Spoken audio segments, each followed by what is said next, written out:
Hello everyone, we're about to get started. If you do have any questions from last week, or from Tuesday, excuse me, please go ahead and type those in the comment box, and I will go ahead and cover those before we start the chapter this week.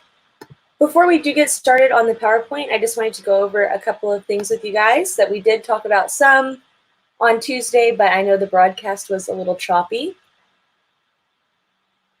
So this week we are currently in week 3. The lecture for chapter 6 is already posted. I'll go ahead and post the lecture from chapter 7 as soon as we finish up here today. I have already put a curve on your exams and updated the chapter 4 grades for participation. So if you have any questions about your grade or anything like that, those are up to date. If for some reason you did miss the first exam, please remember that I do drop one exam in this course. So no need to worry there. If you do still wish to take that exam, definitely send me an email and we can talk about that. In week 4, I've already posted an exam review for your next exam. This exam is going to cover chapters 6 through 9. The structure of this exam will be very similar to your first exam. There is one short answer question, as a few of you that have already taken that exam can see. When you are doing these short answer questions, emphasis is on short. So it's really more of a participation thing. As long as you sort of hit the mark just a little bit, you'll still get credit for that question. So definitely don't spend a ton of time on those because I will be accepting pretty short answers. Other than that, I think that pretty much concludes all of the updates on things in Blackboard. Just another reminder, if for some reason you're not able to see a weekly folder, please make sure that you're clicking Mark Reviewed. That will go ahead and open the next folder for you. And all of the 8 weeks of folders are currently posted and available for you in Blackboard. So if you'd like to go ahead and see all of those folders, you can definitely do so now to go ahead and get a head start on that. Other than that, we will be going into week 4 next week. That is the midpoint of our class. I can't believe that we're already almost halfway done with this course.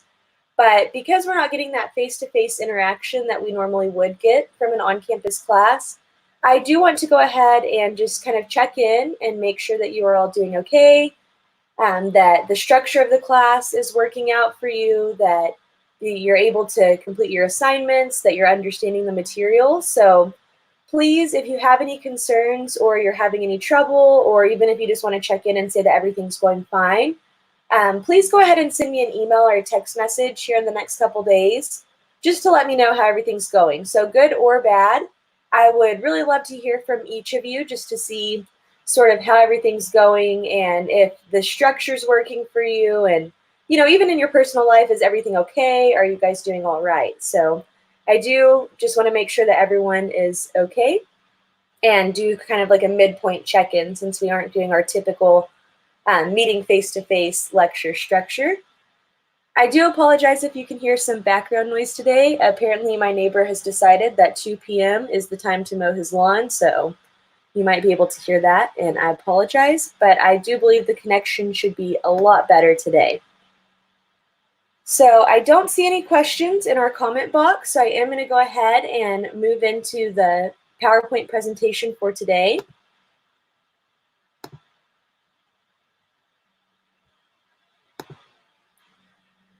All right, so chapter 7 of our course text is all about unemployment. This is kind of an interesting chapter, especially for our current climate with everything that's going on, because certainly there are a lot of people that are currently unemployed that were not a couple of weeks ago. And there's probably a lot of people that have questions about unemployment and kind of what that means. Now, the question that I want to ask you guys to just kind of get you thinking before we start this chapter, you don't have to type anything yet, just be thinking about it. But there's differences in employment statuses. So whenever we are looking at, is someone employed or is someone considered unemployed, there's a lot of common misconceptions about what is considered to be unemployed. So I want you guys to kind of keep that in mind as we start to look at this chapter, because unemployment is something that is generally misunderstood. And we'll kind of cover that more in the coming slides, obviously. But just in the back of your mind, be thinking about what exactly does unemployment mean, And what does it mean to be unemployed? Who meets those criteria? So previously we talked about GDP. GDP is kind of the standard measure to assess the well-being and kind of the financial health of an economy. We talked about that GDP formula. So remember, GDP is the market value of all final goods and services produced in a specific period of time. In order to be a final good, it has to be sold directly to consumers. We talked about intermediate goods. Those were goods that went into the production of final goods, but only final goods are counted to avoid double counting. That GDP formula right here, this is the simple formula. GDP is equal to consumption plus investment plus government spending plus your net exports. And remember, net exports are your exports minus your imports. And we also talked about how having a negative net export number isn't necessarily a bad thing. That just means that that particular country is importing more than they're exporting, as with the United States.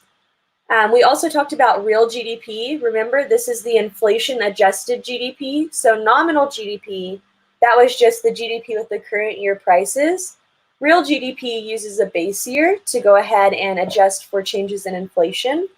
And then we also talked about business cycles. So these are just the short-run fluctuations that happen in the economy. This can cause output to be above or below what's normal for us, but overall, we really just care about those long-term trends. So these are just kind of the high points from the last chapter and things to keep in mind. I do know that the connection wasn't great on Tuesday whenever we covered this chapter. So as you're working your problems and working on your review, if you do have any trouble with these, definitely reach out or post in the questions and answers discussion, and I'll be happy to provide you with some more clarification. So the big questions from this chapter are, what are the major reasons for unemployment and what can we learn from the employment data?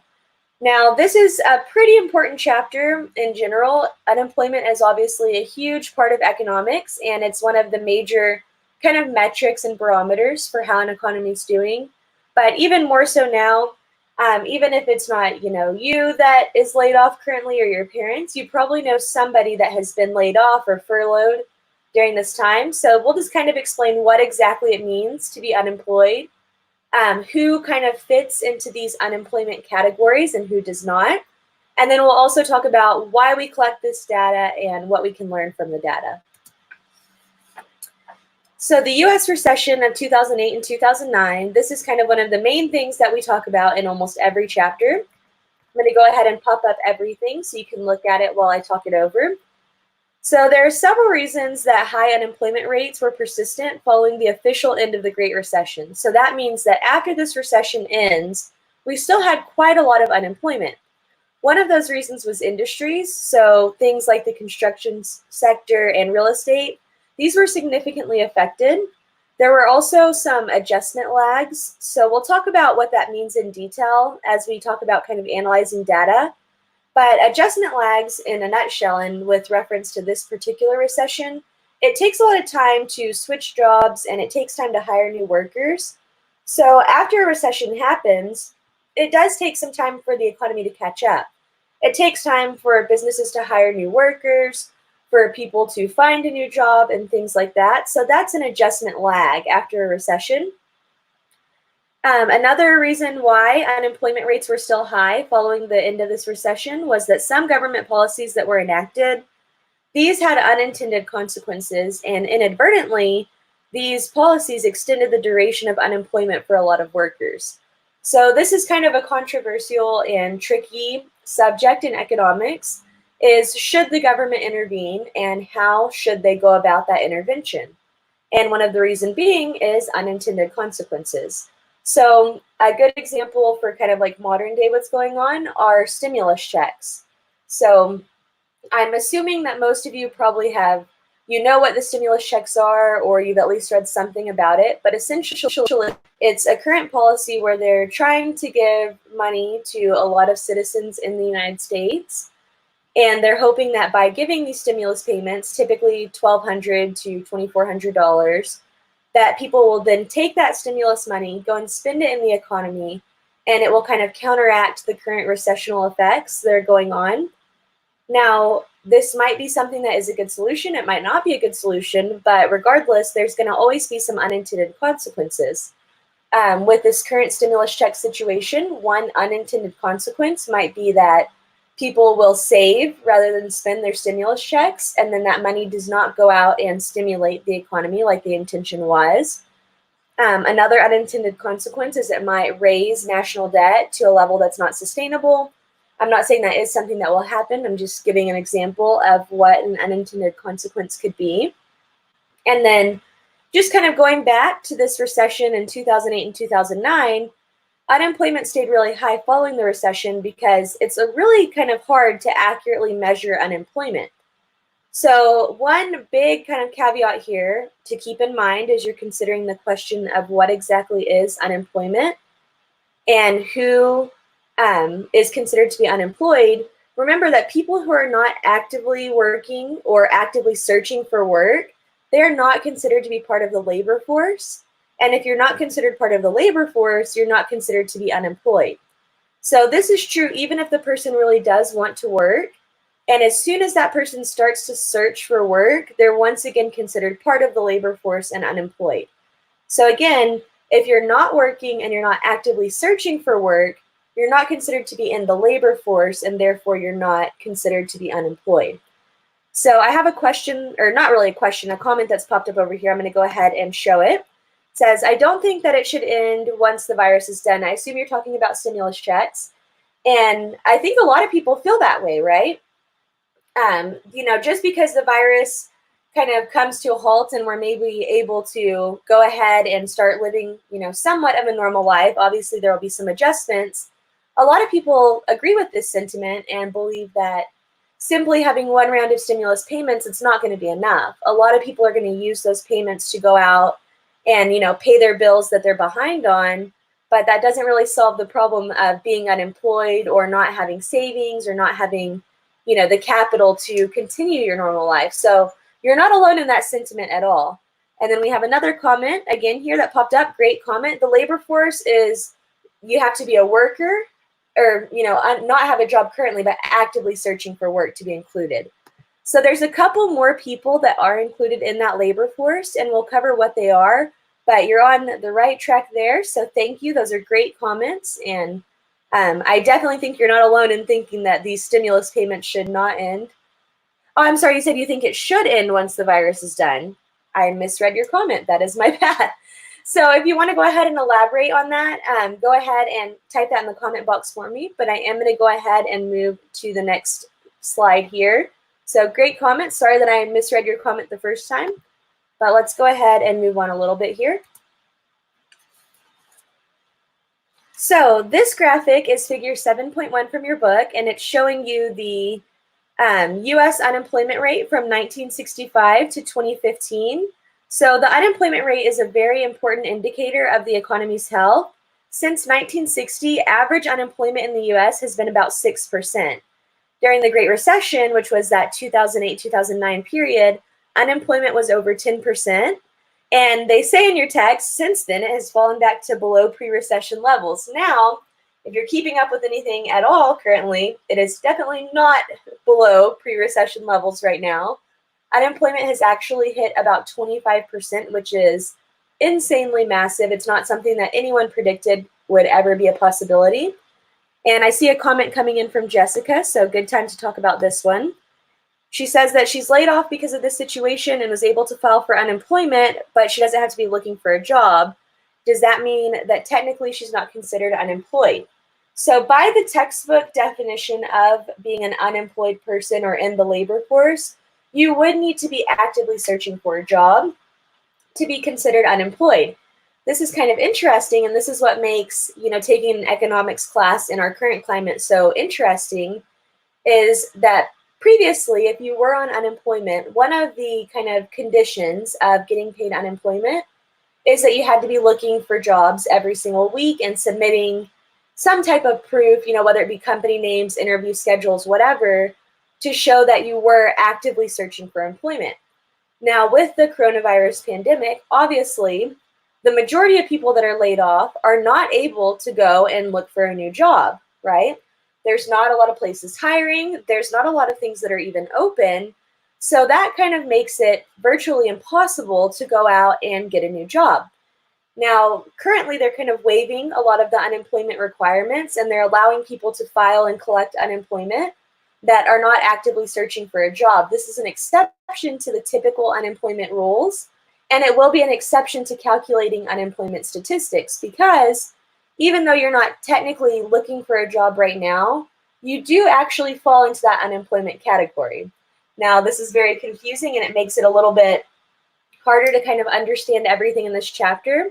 But for the purposes of this chapter, we would say that if you're not looking for a job, that you are not considered to be unemployed. For the purposes of our current situation and people that are currently collecting unemployment, the looking for a job rule is not something that they're currently kind of, pushing. So great question. As far as this chapter goes and answering questions on your quiz, if you weren't looking for a job, you would not be considered unemployed. So that's just kind of for the chapter, that would be the rule there. So wonderful question. Thank you guys for being so active in our participation today. We have another comment here. It says, once the virus is able to be fought against with a commonly available medication or vaccine, the stimulus package and checks should end. The checks are for sustaining the economy during this crisis. That is very true. And there are a lot of people that definitely agree with that side of things too. Obviously, in the long term, stimulus packages and checks, they're not something that can just continue forever, and they're not something that will continue forever. Now, a lot of these stimulus packages that they're proposing, they will maybe continue on just a bit after the virus has tapered off, or we're able to kind of medicate people or provide a vaccine. However, it'll be a set number that's happened while we're still determining these packages. It won't be something that goes on very long at all. It just wouldn't be sustainable. So again, wonderful comments, wonderful questions. I really appreciate you guys being so interactive today. So moving on, we're going to talk about the 3 types of unemployment. So again, this is all, this book was obviously written before any of this stuff happened. So whenever we're answering questions, we're basing everything that we're doing on our questions and our quizzes and our things like that on the chapter itself, not current situations. So the first question they ask here is it practical to have zero unemployment? Generally, unemployment is considered undesirable, but as the economy evolves, jobs are created and destroyed. So realistically, it's not really practical to have zero unemployment. And we're going to talk about what the 3 types of unemployment are, but not all forms of unemployment, at least in the short run, are considered undesirable. So we'll talk about kind of what that means here in just a second. But first, I do want to show you the 3 types of unemployment. So the 3 types of unemployment, very important kind of points for this chapter, are structural, frictional, and cyclical. We'll cover what these 3 mean, but just keep in mind there's 3 different types, and there's kind of different reasons for each type and different things that come along with each type. Some other questions to kind of think about that you can type some comments if you want about these are, what would happen if we tried to save every single job in the economy? And would we want to save the job of a scribe after the invention of the printing press? Would we want to save the job of the milk delivery man after the invention of home refrigeration? So are book printing jobs still worth saving with the expansion of digital media? And while some people might say, yes, of course, we always want to save every job, as an economist or somebody that's studying economics, you have to be a little bit realistic in knowing that as the economy evolves and technology evolves, there's a natural progression where new jobs are going to be created and some other jobs are going to become obsolete and be destroyed.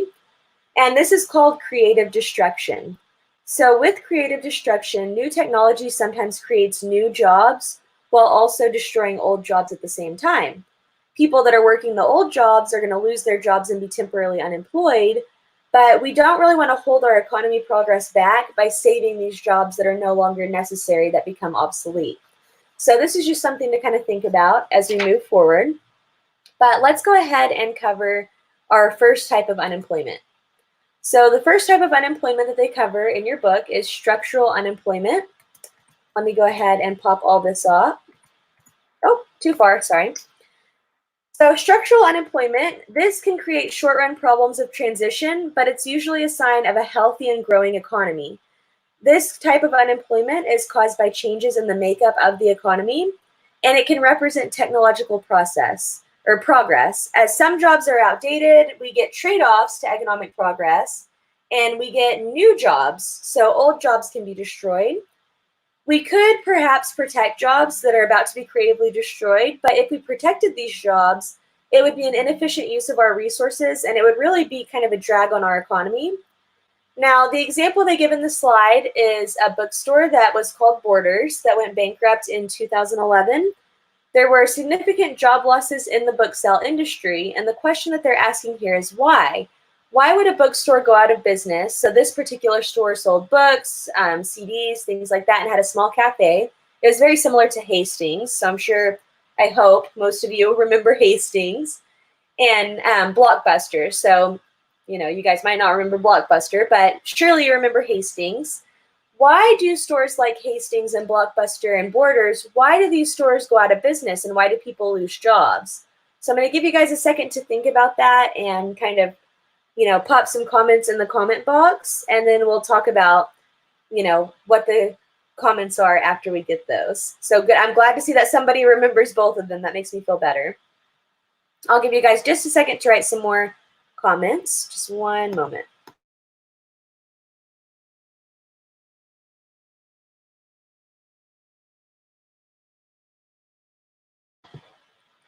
So I see a lot of really great comments coming in. One says that Hastings closed because of debt. Alicia says streaming services. We have audiobooks comments coming in, technology, more people are using online sources, Netflix, Hulu, all of these different things. So these are all wonderful answers. You're hitting this exactly on the head here. Now, as technology progresses and we have new options and avenues to kind of consume media, stores like Hastings and Borders and Blockbuster became obsolete. And that's why there were significant job losses, because there were now more technologically advanced alternatives. This is something that happens in a lot of industries. It's something that a lot of brick and mortar stores are starting to experience now that we have things like Amazon. So this is something that would create structural unemployment. Structural unemployment is not considered to be a bad form of unemployment. It's actually considered to be a sign of progress. So again, Joseph Schumpeter, he came up with the term creative destruction, and that's what this is called. Whenever new technology comes out and places become obsolete and there's job loss, it's creative destruction and structural unemployment. So there's another example they provide in your book that talks about how steel production has now become a lot more efficient, safer, and advanced. Engineering has made it really possible for a lot of firms to replace workers with automated machines. So in 1980, we had 500,000 laborers in the steel production industry. In 2010, we only had 150,000 laborers. So from 500,000 to 150,000, that seems like a lot of jobs lost, and it is.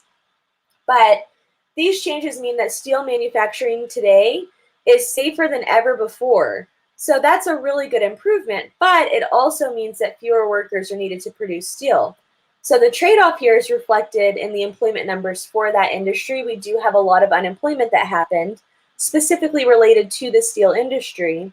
But in this case, it was structural unemployment. It was a sign of technological progress. And it really was the result of a safer and more efficient kind of process.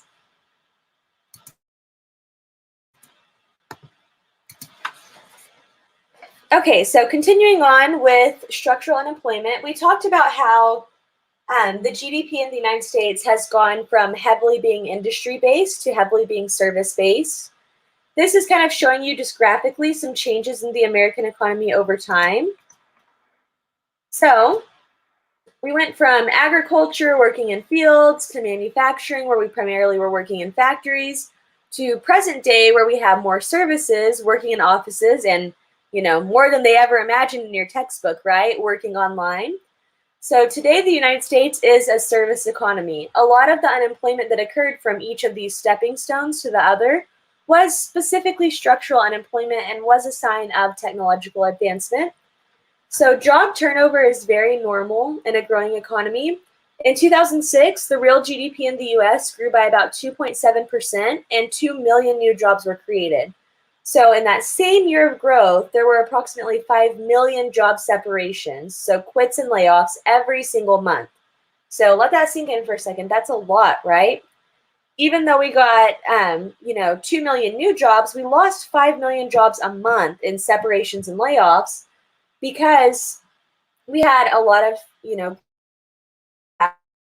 all of this kind of churn, which is just turnover, causes temporary job loss. And the emphasis here with structural is that it's very temporary. In the short run, a lot of workers' jobs are going to be rendered obsolete by the churn of creative destruction. But this leads to structural unemployment, and this unemployment exists even though there are jobs available and workers to fill those jobs. So yes, they did include a little graphic from the office here. Hopefully everyone's at home watching that during this time. But structural unemployment is very temporary, it's a sign of progress, and it's typically just because of technological advances. This figure right here is figure 7.2. It's the evolution of jobs in the United States. So this is just to kind of evidence even further the growing and changing of the economy. Your text talks about how in the past 200 years, the majority of lost jobs were first from agriculture and then manufacturing, as the service sector was kind of becoming the largest employment sector. American workers used to work in fields, and then they moved into factories, and then they moved into office buildings. And today, they say, increasingly, they're working online, more increasingly than they ever could have imagined when they wrote this book. So since 1979, manufacturing employment in the US has fallen from almost 20 million people to just about 11.5 million. Over the same period, employment in service providing industries has risen from about 65 million to 112 million. So you can see that even though there's a lot of jobs lost in certain industries, there's also new jobs that are created in these more advanced industries. So today, 5 out of every 6 workers in the US are employed in a service providing occupation. So I know that some of you have commented already that you've been laid off and things like that, but think about what your current job is or what your last job was. And probably the majority of those were service-based jobs. And that's because 5 out of every 6 workers in the US work in a service providing occupation. So kind of something to consider here that I want you guys to think about is think about what your dream job is. If you could have any job in the world that was like the exact job for you that you wanted, what would that be?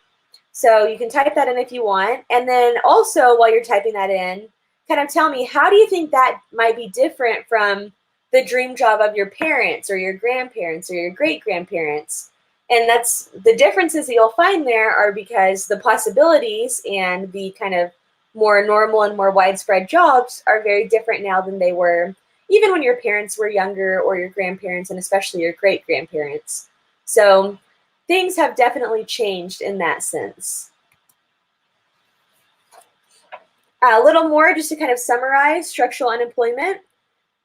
We know that it's undesirable to save obsolete or inefficient jobs, and we want to know what can structurally unemployed people do. So if you find yourself a victim of structural unemployment, what can you do? Well, you have to retrain, re-educate, relocate, or change your expectations about work and pay. And sometimes, if it's very widespread structural unemployment, the government actually might help with training programs or relocation subsidies. So there's also going to be some costs and benefits that are associated with these government programs. And we'll talk in some of our later chapters a lot more about kind of the unintended consequences of government intervention. But really the main takeaway here is that if you find yourself structurally unemployed, or if you're asked what should structurally unemployed people do when they lose jobs due to technological advancement, they need to retrain, maybe re-educate themselves, go somewhere else, or change their expectations. So Luddites, this is just kind of a beyond the book thing that they include here. I'm going to pop up this whole slide so you can look at it for a second. These were 19th century English textile workers. They basically destroyed automated looms that could be operated cheaply to produce clothing. The goal here was to try to protect themselves from structural unemployment. So these guys were working in English textile factories. These automated looms or machines came out that could be operated very cheaply to produce clothing and essentially replace them. So they went and destroyed these machines. And the reason that they did this was they thought, if we destroy the machines can't take our job. Problem solved. So the question that they want you to kind of think about here is that whenever the Industrial Revolution was happening, there was probably a lot of people that ended up structurally unemployed because the technology was rapidly changing, all of these new avenues were opening up, and they want to know, what are the trade-offs here of technological progress and structural unemployment? What do you guys think? Do you think that it's a natural part of life and that we just have to kind of move on and re-educate ourselves? Do you think that we should do more to protect jobs in industries that are being destroyed by technological advancement? So I'll give you guys a second to kind of just type some opinions in there, but I am going to go ahead and move to the next slide because it is a practice what you know. So the question here is, which of the following is an example of structural unemployment? So I'll give you guys a second to look that over, and then we'll talk about your comments and answers.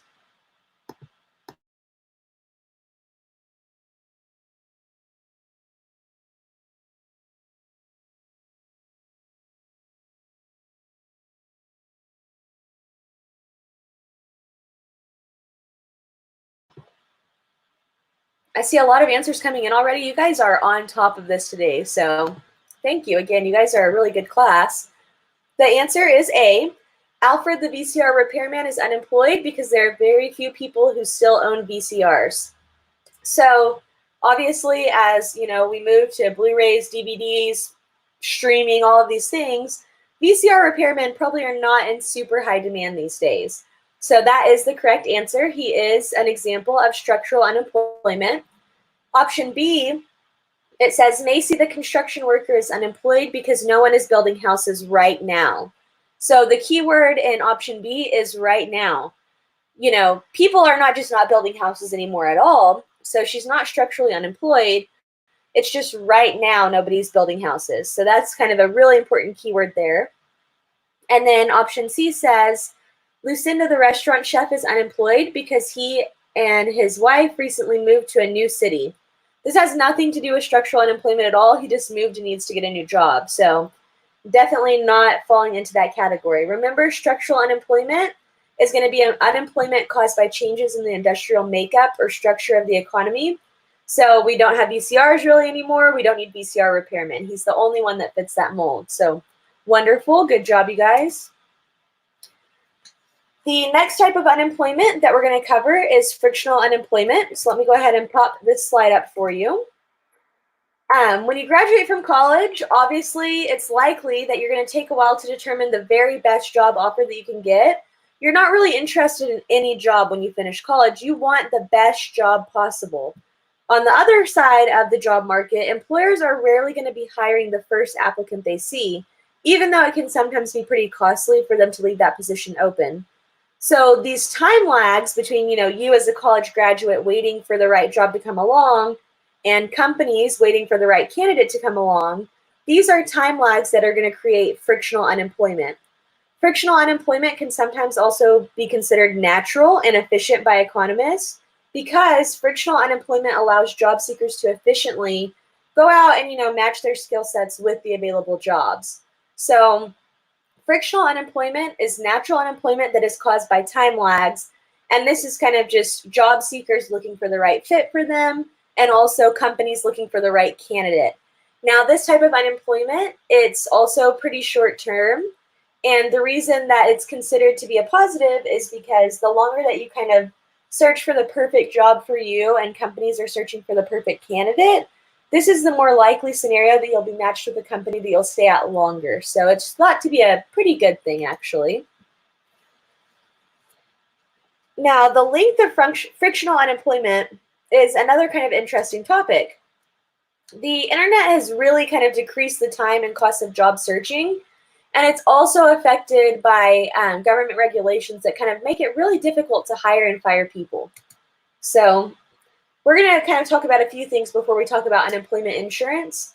In terms of the duration of unemployment, a generation ago when you went out to look for a job, it was a very time-consuming process. And even, depending on how old you guys are, even just like 5-10 years ago, it was very different looking for jobs than it is today. So today, in the past, just to kind of go back a little bit, if you wanted to find a job, you had to search local want ads in the paper. You had to maybe hire a recruiter. You had to go knock on doors. You had to physically go to the business, ask for applications, ask if they were hiring. And it was like a really involved process. There wasn't just, online ads on Indeed and things like that where you could just search, type in a simple Google search and then find the job that you were looking for. So these, job searches that are now done online, this has made the process a lot more efficient. So we're going to talk about how it's made, finding a job more efficient. But if you've ever looked for a job using the internet, can you guys kind of give me any examples of why maybe online job searching has made it harder to get a job? So if you can think of any of those reasons, go ahead and type those in. Then I'm going to read a little more of this and talk a little more about this before we address those comments. So online job searching has made it a lot easier to, efficiently search for a job. But if it's difficult to fire employees, firms are going to take really great care in hiring employees, and this is going to increase unemployment as well. It is, people are sue happy. There's a lot of rules and regulations, not particularly in Texas since we're an at-will work state, but companies are going to try to do their best to make sure that they're hiring the right person so they don't have to go through the cost and the difficulty of firing somebody and looking again. The intent of policies that do make it difficult to hire or fire people is to offer safety nets for workers, but often the unintended consequences of these policy changes are ignored. So we'll talk about that here in a minute. So Jessica said, sometimes a person looks better when seeing them in person versus their background or what they look like on paper, especially compared to other applicants. This is very true, right? A lot of these online job postings and big companies, especially that are searching for employees, whenever they put up a want ad or a job ad, they have algorithms that are going to specifically filter out and only really even give certain applications or resumes as options for hires. Now, there's not really a clear explanation of what these algorithms are, but sometimes it's really hard, even if you would be great for a job, to get a sit-down interview because there's so many people that are flooding those application sites. And like you said, a lot of times when you're able to get down face-to-face in front of somebody and sell yourself, you're a lot better in person than maybe what your resume looks like or what your background is. So that's a really great comment, Jessica, and that's 100% true. The best kind of advice that's not really directly related to this that I can give you guys on that matter is when you are applying for jobs online, you always want to read the job posting and then try to kind of alter your resume just a little bit to include a lot of those buzzwords from the job posting in your resume. A lot of times the algorithms for job postings on Indeed and other online job websites, they're going to be specifically searching for resumes that have those buzzwords for the job posting. So maybe like required skills, education, things like that. And if you tailor your resume specifically to match up with the job posting, you have a lot better chance of getting that face-to-face interaction. So just a little kind of off-topic tip there for you guys for today. Now, one of the kind of protections that are offered for workers is unemployment insurance. So some pluses here is it does provide income to workers that are laid off. It provides people time to find a new job, and it prevents economic problems from spilling over into other industries. It also, a negative on this is it does reduce your incentive to find another job quickly if you are being, paid to not work. But in general, most people view unemployment as a positive thing, especially now, I would say, because it does provide some protection and give you a little bit of help to combat frictional unemployment. So this is figure 7.3, and it shows the unemployment rate in the US and in Spain from 1995 to 2015. And it's showing that unemployment rate as a percentage. So again, the y-axis is that unemployment rate in percentages. The x-axis is the years. And this slide is just kind of talking about how hiring and firing regulations can increase unemployment. From 1995 to 2015, the unemployment rate in Spain was a lot higher than the unemployment rate in the US, as you can see from this graphic right here. Spain is this orange line. The difference here was largely a result of Spanish labor market regulations, many of which were put in place with the idea that they would help workers. In reality, these regulations really just increased frictional unemployment because companies were even more careful to make sure that they were hiring just the right person, and that kind of delayed the hiring process quite a bit and increased their unemployment numbers. So here's a practice what you know. We want to know which of the following is an example of frictional unemployment. Remember, this is unemployment that is not caused by structural reasons. It's more specific that you just naturally won't find a job instantly. So I'll give you guys a second to answer that, and then we'll move on.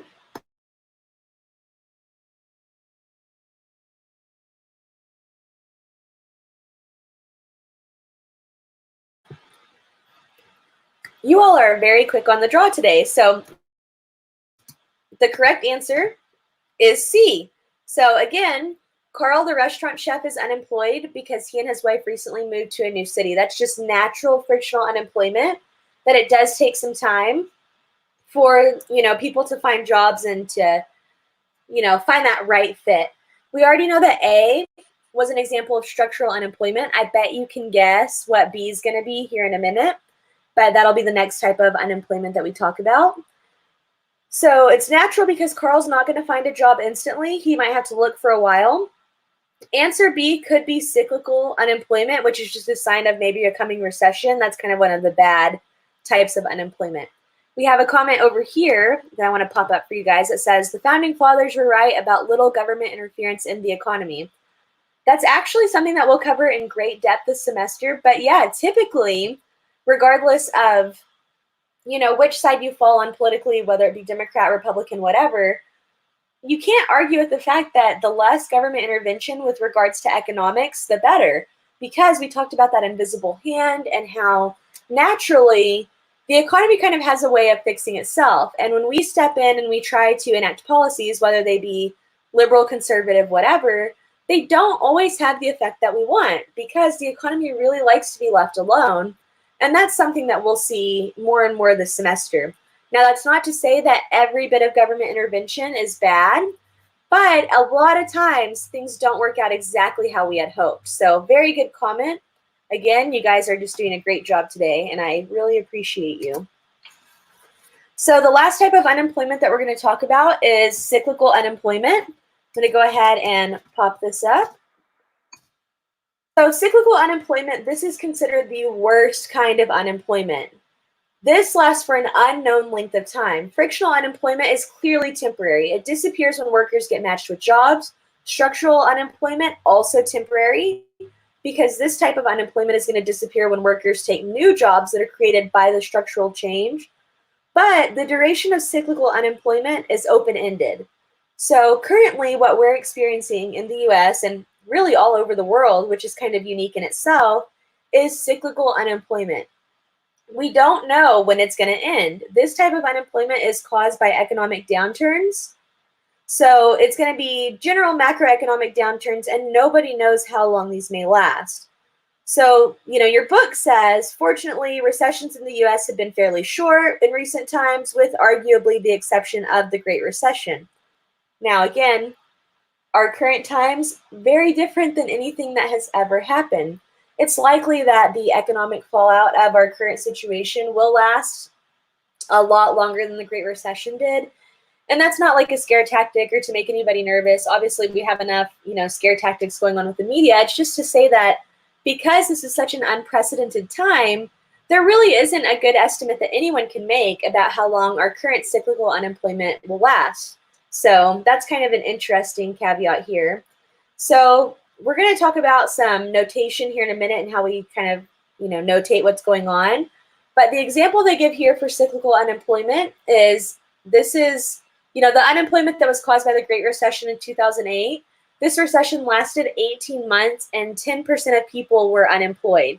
So again, unemployment's a lot higher, than 10% right now, but we don't really know how long it's going to last. So that's a little strange thing about what's going on in present day. But, if you want to just feel more optimistic, your economics textbook really kind of hammers in that our recessions aren't typically that long. So hopefully we'll be able to pull out of this pretty soon. Now, employment and full employment output. So the natural rate of unemployment is the typical rate of unemployment in a healthy economy. This is going to be notated with U prime, or U with an asterisk next to it. Full employment output, this is the output by an economy with no cyclical unemployment. So remember, structural and frictional unemployment are kind of natural and necessary occurrences. They're not considered to be bad. Cyclical is the bad kind of unemployment, and that's the one that we're really concerned with whenever it starts to happen. And with full employment, this is kind of our optimal Y prime. This is going to be the output in the economy when we have no cyclical unemployment. This is when things are very healthy. Now, during recessions, people can be unemployed for any of the three reasons that we've talked about, but during normal, healthy economic periods, cyclical unemployment is going to fall towards zero. This is the bad kind of unemployment. The unemployment that's left, structural and frictional, is going to make up what we call the natural rate of unemployment. This is where things naturally fall. It's always occurring. That's that U prime that we talked about right here. This is natural unemployment. When we have cyclical, that's obviously the bad kind. So if you take one thing away from today, cyclical unemployment is bad. The others are not nearly as bad. We're not going to watch the video. If you want to watch the video, let me know, and I'll send you a link. So healthy economy, unemployment is equal to U prime, which is that natural rate of unemployment. And our output here is equal to Y prime, which is the rate of output with the rate of unemployment where it needs to be. U and Y with no asterisks, these are going to be the actual rates. So there's a lot of interesting denotations in this chapter. As you're working through your problems, definitely just have your notes with you. I mean, I definitely would never expect you guys to memorize all of this stuff. I just want you to be able to kind of make assumptions and look at things and be able to understand what's going on. In the middle here, in a recession, unemployment is going to be higher than that natural rate of unemployment, and our output is going to be less than our ideal level of output. So that's kind of where we're currently headed. And this is cyclical unemployment is positive. So there's unemployment that is not structural or frictional. It's like in our current state where there's other unemployment happening that's bad. Over here, we have a supernormal expansion. This is very temporary. This is when unemployment is less than what our natural rate of unemployment is, and our output is higher than what that natural rate of output is. Cyclical unemployment here is actually negative. There's more people employed than actually what there should be, and this is very rare. So this isn't something you'd really see. Typically, you're just either going to see this healthy economy or a recession. I'm going to go ahead and skip that video. So looking at the data here, the labor force is people who are employed or actively seeking work. The big question of this chapter is who's not in the labor force. Jobless people that are not actively seeking employment, so no efforts have been made in 4 weeks. 4 weeks is the magic number here. If it's been less than 4 weeks, and since you've looked for a job, you're still considered to be in the labor force and unemployed. If it's been more than 4 weeks and you haven't looked for a job, you would not be considered to be in the labor force by the textbook definition standards. Retirees are not in the labor force because they're not looking for jobs, anything like that. Students are actually not considered to be part of the labor force. So this is interesting. Your job really is to be a student, so they don't typically include students in the labor force. People that are institutionalized, so this can be if you're in prison, if you're in a mental institution, anything like that. So it makes sense to remove certain groups of people who are not really looking for a job, because if we included all of these people, we would get a really unrealistically high number of unemployment. The unemployment rate formula here, which is U, we take the number of unemployed people divided by the labor force and multiply that by 100. So this is an important formula. And just kind of note that multiplying by 100 here does convert this number to a percentage. So I see a comment that came in over here. Jessica said, so cyclical unemployment wouldn't be lengthening the job search process because it would typically be because of jobs being unavailable. Yes, absolutely. So frictional unemployment is just whenever the job search process is being lengthened, it's kind of a natural thing that happens. But with cyclical unemployment, it's just that there are no jobs available that are matched with your particular skill set, right? So it's not because the structure has changed, it's just that there's not anything available. And that would be like what's happening now, where like a lot of businesses are closed. We're not really able to like leave our homes that much, things like that. So that's what cyclical unemployment is. So very great comment. Thank you so much. But that's exactly it. Now, measuring unemployment, this is from December 2014 in the US. We have our relevant population. This includes everybody. 249 million people is what they're saying here. This is non-institutionalized people, civilians, and people that are 16 and over. So this is the relevant population. Remember, that's not going to be including people that are institutionalized, so in prison, mental institution, things like that. Children, obviously, that are under the age of 16, they're not included here. And you have to be a civilian. So government workers and military, those are not included in this relevant population. Now, not in the labor force, out of this relevant population would be students, homemakers, so stay-at-home parents, retirees, and others. The labor force would only be this 156 million over here. That's just taking our relevant population, removing those that aren't in the labor force. Now we have our labor force. Now, with our labor force, we have people that are employed and people that are unemployed. And you can see here that in 2014, that was 5.6% of the labor force was unemployed. That's a very natural number. When we're computing that unemployment rate, we take the relevant adult population. So that's going to be this up here, like we said. And we go ahead and divide that out. We take who's out of this labor force, who's in it. And then once we do that, we go ahead and make sure that the people that are in this labor force either have a job or are actively seeking work. And then we calculate that unemployment rate. So your problems, they'll give you everything that you need. Just make sure that you have this formula written down in handy because you'll definitely need that. Here's a practice what you know. Who is considered unemployed? Oh, they switched it up to change it up on you. But just in general, unemployed, not the type of unemployment. Which of these people would be considered to be unemployed?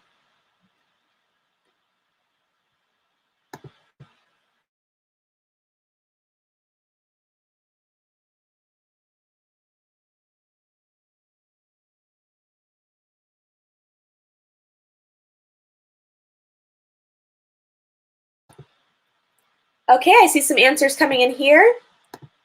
B is correct. A recent college graduate that sent out job applications but has yet to hear back.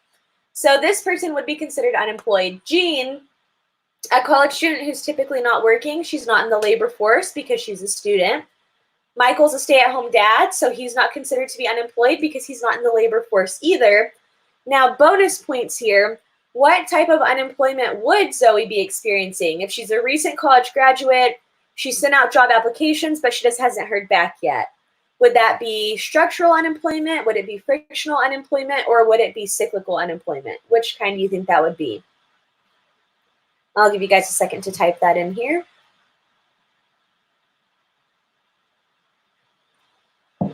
Very good. It would be frictional unemployment because it's that natural kind of progression where we're waiting to be matched with the right kind of job. So wonderful. Good job, Jessica. Good job, Teresa. Oh, everybody. See, everyone's popping in these answers. So you guys are wonderful. You're doing a great job today. All right, so this is figure 7.6, and this is showing you the U.S. unemployment rate in recessions from 1965 to 2015. This kind of darker line in the middle here is the natural rate. This is where unemployment would be ideally. And you can see we have some dips below that, some jumps above that. Typically in the recessions, we're going to be above that natural rate. And you can see here at 10%, this is that Great Recession we always talk about. Now, an interesting thing to kind of think about, because we don't typically know that this is happening, is that we're living through a time period that will be in history books. It's going to be in economics textbooks. And I'm sure there's probably economics professors everywhere that are just scrambling to work on their new and updated text, because what's currently happening is going to be a pretty significant shaded period with rises in unemployment, rises in, national debt, things like that. So kind of interesting to think about. I'm going to go ahead and move on here because we are running a little short on time, but it's just because you guys are being so great at conversation today, so not a bad thing. Now, some shortcomings of this unemployment rate, one of those is going to be discouraged workers. So people that want a job but get discouraged and give up when they can't find what they want. This is a shortcoming of that unemployment rate. We don't include these people in the labor force, and they're not considered to be unemployed. Underemployed workers are also a big shortcoming here. These are part-time workers that want full-time jobs or workers who are very overqualified for their job. So just to give you a little bit of notes here, The picture on this slide could be a classic example of an underemployed worker. So for example, let's just assume that this nice lady right here that is a grocery store cashier has a PhD, right? We won't say in what, I don't want to hurt anyone's feelings. But if you have a college degree or you have this education, but you're working at a grocery store, that obviously, unless like you're a manager or something like that, you probably weren't dreaming of a cashier job when you went and got a PhD, right? So that's considered underemployed because you don't have the job that you desire. So the Bureau of Labor Statistics releases unemployment figures every month on the first Friday after the month is completed. Sharp increases in unemployment rates are reliable signals of recessions. Obviously, that is happening right now. There are two biases here in the unemployment rate that are not constant over real time. So discouraged workers, this is going to underestimate the real unemployment rate. Discouraged workers, when you become discouraged and you give up looking for work, you really probably should be still considered unemployed, but because you're not actively looking for work, you're removed from the labor force and you're not included in that number.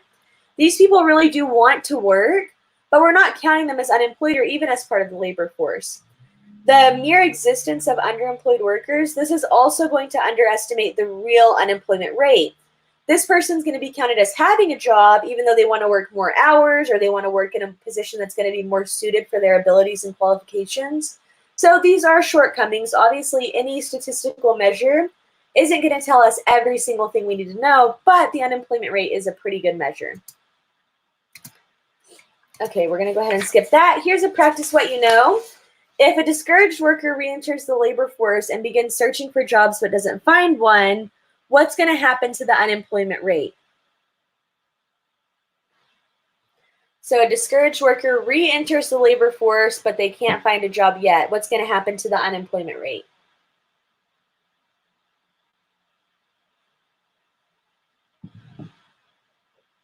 Very good. It's going to increase, the answer is D, because the percentage of the labor force participants with jobs decrease. So just by re-entering the labor force, it's going to increase that unemployment rate. Okay, I'm going to go ahead and just skip this graphic so we can go ahead and try to get through the rest of this chapter before we run out of time here. Now, another shortcoming of the unemployment rate is our unemployment timeline. So many people believe that the way the unemployment is counted is going to be inaccurate. Sometimes in a severe recession, so kind of like what we're experiencing now, unemployment is going to be underestimated because people get discouraged and drop out of the labor force. That's a little bit different with what's currently happening. Unemployment probably will be estimated during this time because it's not that you're discouraged and that's why you're not looking for a job. It's not that you're just, you've given up on having a job ever again. There's just simply no jobs to really go out and look for right now. So that's going to cause our unemployment rates that we're seeing on the news, regardless of which channel you watch, things like that.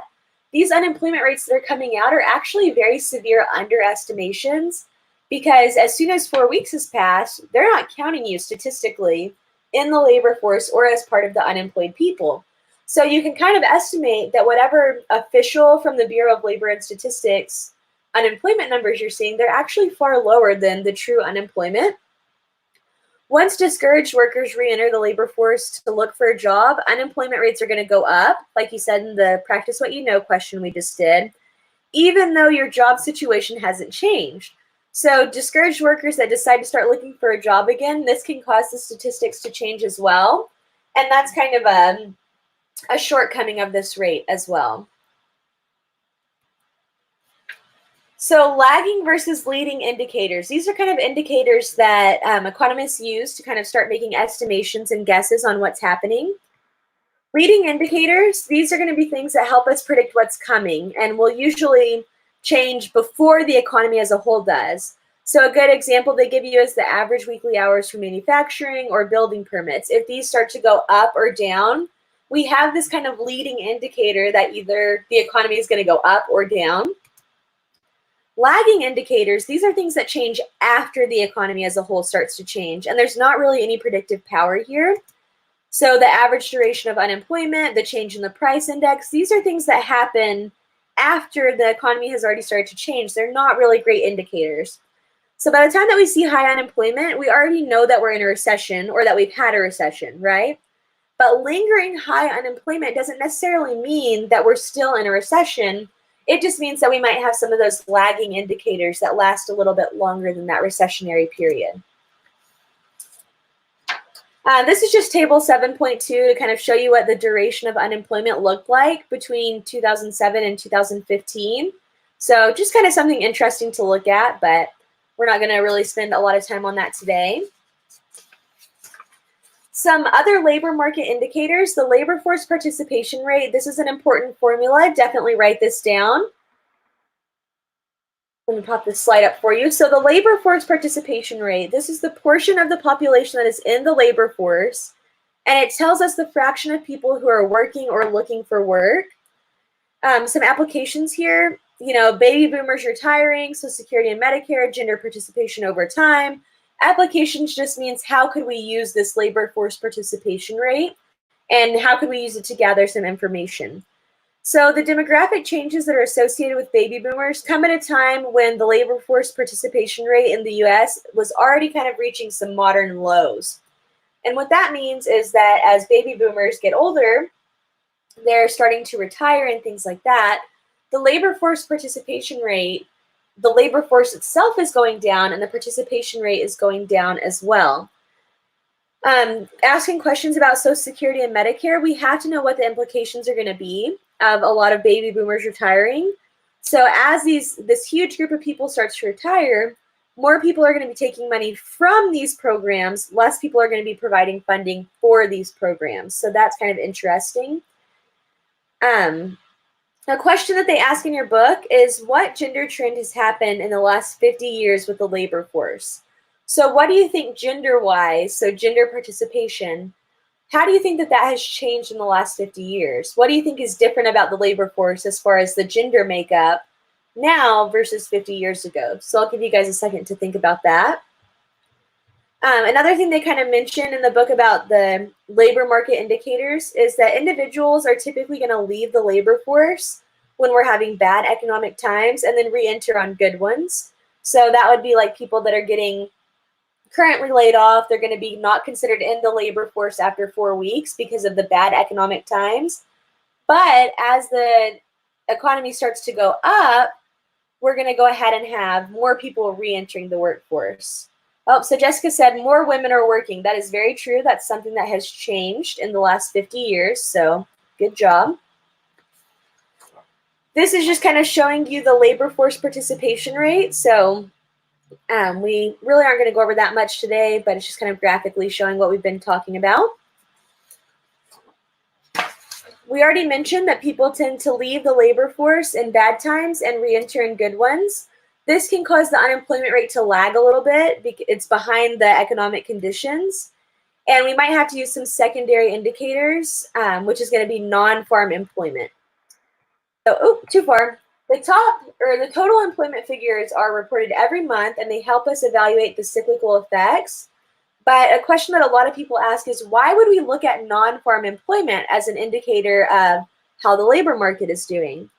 Well, there's going to be a lot of large deviations in farming income, payrolls, and output that make it very difficult to see trends when you're looking at farm-specific income.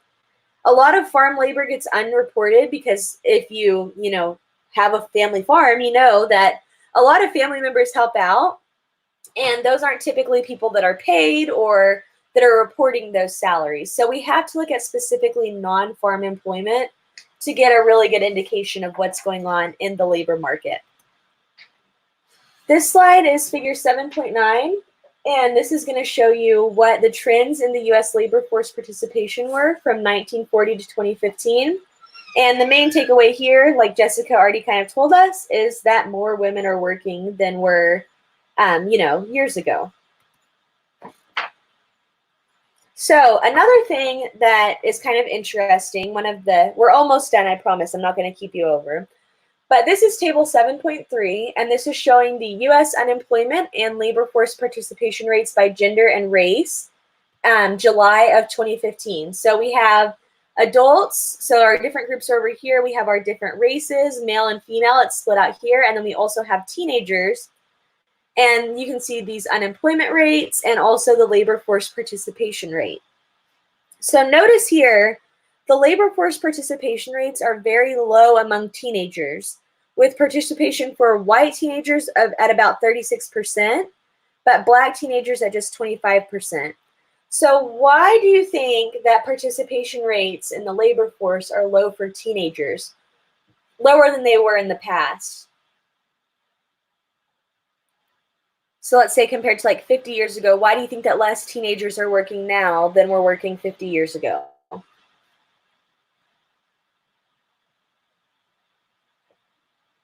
And I'll just give you guys a second to post some thoughts on that.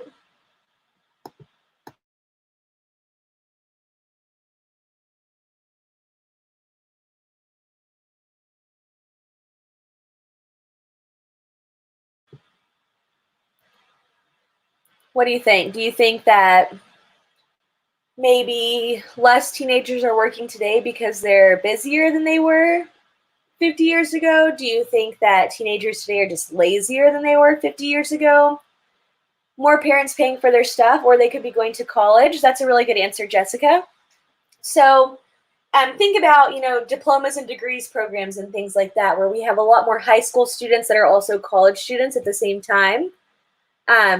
Sports, it could just be parents paying for more stuff and, giving their kids time to be kids. But in general, there's any number of reasons. There's not one particular answer that's the right answer here. Alicia says maybe they're less independent. That could be true as well. And also think about how, 50 years ago, if you graduated from high school, you could just get a job at a factory, work at that factory your whole life, and retire there. And that was kind of a very viable and successful job path. Now there's kind of a different shift in expectation that you need to go to college, you need to maybe get even an advanced degree to be able to successfully participate in the labor force. It isn't the norm anymore to move out at 18 and be done with your home. Maybe you want to become a media influencer like PewDiePie. That might be it. But in general, just life has changed, right? So these are all really good answers, and there's not one right answer here. There's a lot of different things that happen. So just to give you some perspective here, before we finish up today. Oh, well, I guess that slide's not in here that I thought was in here. So we'll go ahead and wrap up this conclusion here. The main topic of this chapter was obviously unemployment.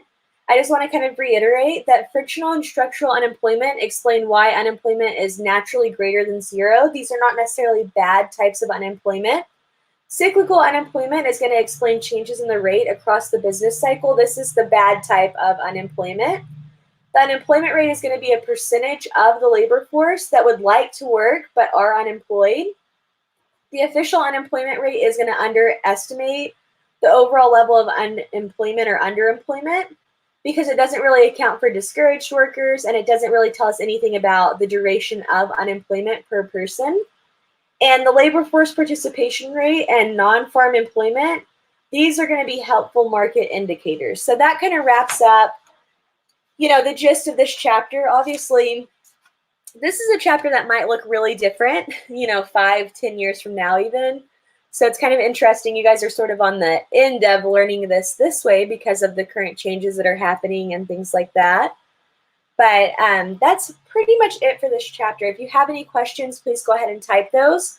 I just want to tell you guys thank you again. I really appreciate you guys participating. Since we missed out on that face-to-face class, it is really helpful to have such good students that are going to post comments and answers and things like that. So thank you for making it feel a little less like I'm just sitting here talking to myself twice a week. But if you don't have any questions, go ahead and sign off, and I will see you guys on Tuesday. Please start working on that exam review. So if you have any questions, you can go ahead and text me or email me those. And I hope you guys have a great weekend and stay safe. And don't forget to send me a midpoint check-in. Let me know how you're doing, what I can do better, what's working for you, what's not, that kind of thing. So thank you guys again. I really appreciate it. I'll stay on here for about 2 more minutes. And if there's no questions, I'll go ahead and end the broadcast and post the video. Yeah, see, I still finished with some time left. So yeah, I can go a little fast sometimes. So if I'm ever going too fast, just let me know. but these chapters are very long. So thank you for saying that I explained it well. You guys are great. Y'all stay safe. Thank you for the comments again.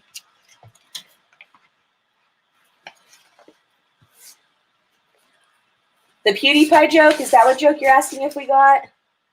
I'm going to pop your comment up just for, well, it's not really refreshing as quickly. What joke are you talking about, Alpha? And maybe tell me what your real name is too, because it feels very strange to say Alpha. Oh, it wasn't the PewDiePie joke. I saw the tick tick, but I think I missed what the joke was there. Yeah, I didn't get that joke. I'm sorry. You might have to explain it to me. Unless it's inappropriate, then please don't explain it to me on the live feed.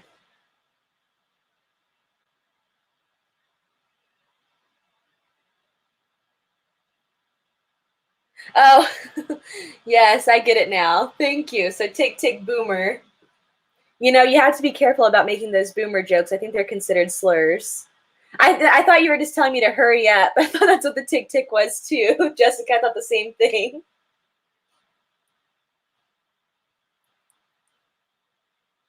That's funny. You were talking about boomers. I thought you were just like telling me hurry up, tick tick.